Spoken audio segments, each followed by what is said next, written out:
Mga kababayan, nandito na naman tayo sa Florida Blanca. Nag-deliver tayo, ayan ang sasakyan natin. Itong Nissan CD430. Pero may problema siya. Hindi siya makabatak ng husto. Ayan, dongping ang tawag dito, dongping. Ayan. Kaya mga kababayan, isa na namang aral ito na kahit na bago siya, bago yung sasakyan niya, kita nyo siguro bagong bago siya, Nissan ZD30, pero napakahina niyang humatak, hindi siya makahatak ng husto. Ano ang mga nagiging dahilan bakit hindi siya makahatak? Ang nakita nating dahilan dito na isa ay yung ayan pinalitan natin yung tinatawag na fuel filter. Bago yan, nakita nyo, bago yung fuel filter. At saka yung reservoir na water reservoir, ayun, yun sa kabila, ito to. Ayan, pinalitan po natin yan, dalawa yan, bago. At pati yung linya, nilinis din yan, ayan. So, minsan na-experience natin na yung sasakyan natin ay napakahirap bumatak. Ito ang mga nagiging dahilan. Kung tawag dito ay low power engine. So, yung low power engine, may possible na dito nang gagaling. Kasi pag marumi na yung fuel filter niya, dapat napalitan. So, bukod doon, yan ang isa sa nakapagpapahina ng takbo. Hindi siya makahilang maigi. Puntahan natin yung kabila, yung pinalitan pa namin na isa. No? Itong pinalitan natin dito ngayon ay yung air filter. Yan. Bago yung pinalit dito sa loob nito, yung air filter. Yung air filter kasi ay posibilidad na yan ay maging cause din ng paghina ng takbo o ng hila ng sasakyan. Kung yan ay marumi na, kaya yan minsan yung iba nililinis lang yan. Pero ito hindi na dapat nalinisin kasi yung papel ng air filter pumapasok na doon sa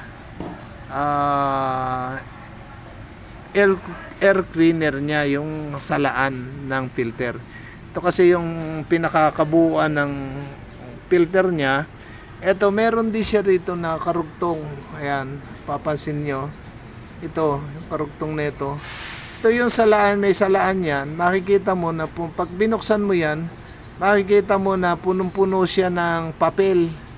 So, ibig sabihin, yung papel na nanggagaling na yon, hindi naman pwedeng pumasok dito sa filter yon, kundi mismo nanggagaling sa filter. May dito sa parte nito may salaan siya. Yung air cleaner niya dito, meron siyang parang bistay na maliliit lang, parang screen. So bukod doon, hindi lang doon natatapos mga kababayan yung dapat nagagawin dito kapag ganito ang nagiging problema natin. Yung low power yung engine niya.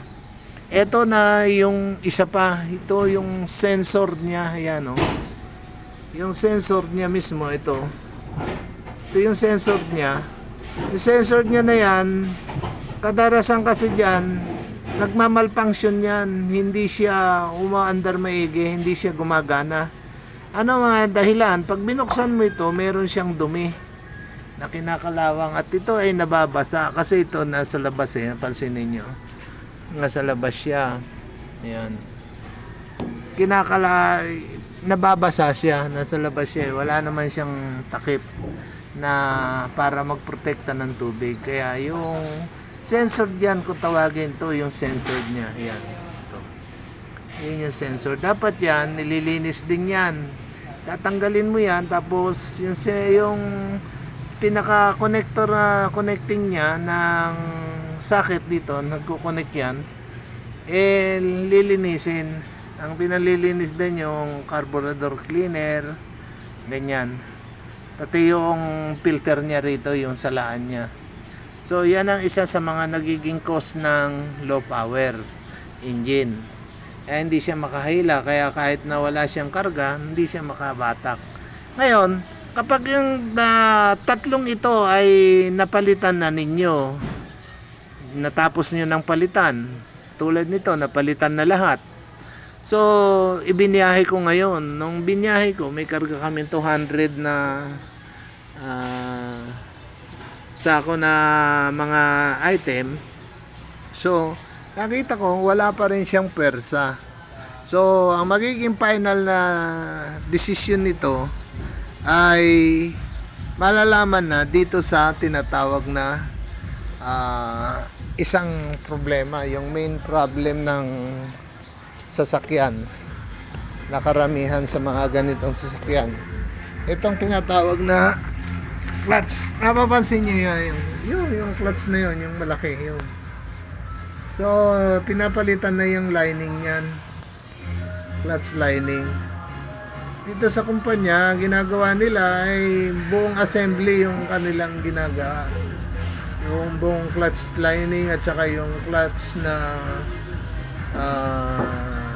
nasa loob, pinapalitan na nila. Ngayon, ito na lang ang last na remedy na gagawin nila. So mamaya pagkatapos na mag-deliver, kasi hindi pa rin ako sufficient dun sa pagbatak niya, paghila niya ng bilang malakas na puwersa, hindi ako sufficient, hindi ako kontento sa batak niya at hila niya. Kaya yan ang isa sa i-request ko na palitan yung clutch lining niya. Sliding na yung clutch siguro, at yan ay aking i-continue sa vlog kong ito. So ang pamagat ng vlog kong ito ay low power engine, what is the cause, at tinuro ko sa inyo yung ilang mga dahilan. Pero sa kabila ng lahat ng ginawa na yun ay hindi pa rin naging sufficient. So ang mangyayari niyan, papalitan na talaga siya ng clutch lining.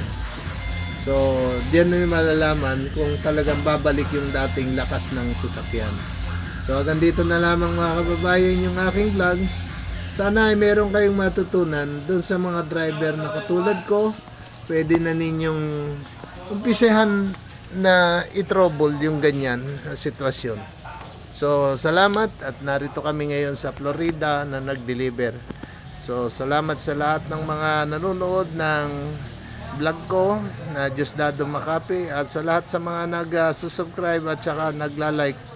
Pagpalain kayo ng Diyos at salamat sa mga response ninyo. At alam ko itong mga binablog kong ito ay makakatulong sa kapwa ko driver, na ano man ang mga problema natin ay makikita natin. Ito ay actual na naman nangyayari, hindi ito biro.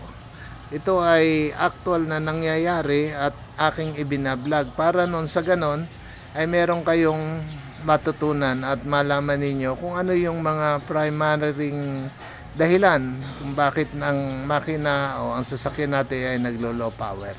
So, ang final nito sa susunod na aking vlog. Salamat sa lahat ng mga nanonood. Pagpalain tayong lahat ng Diyos.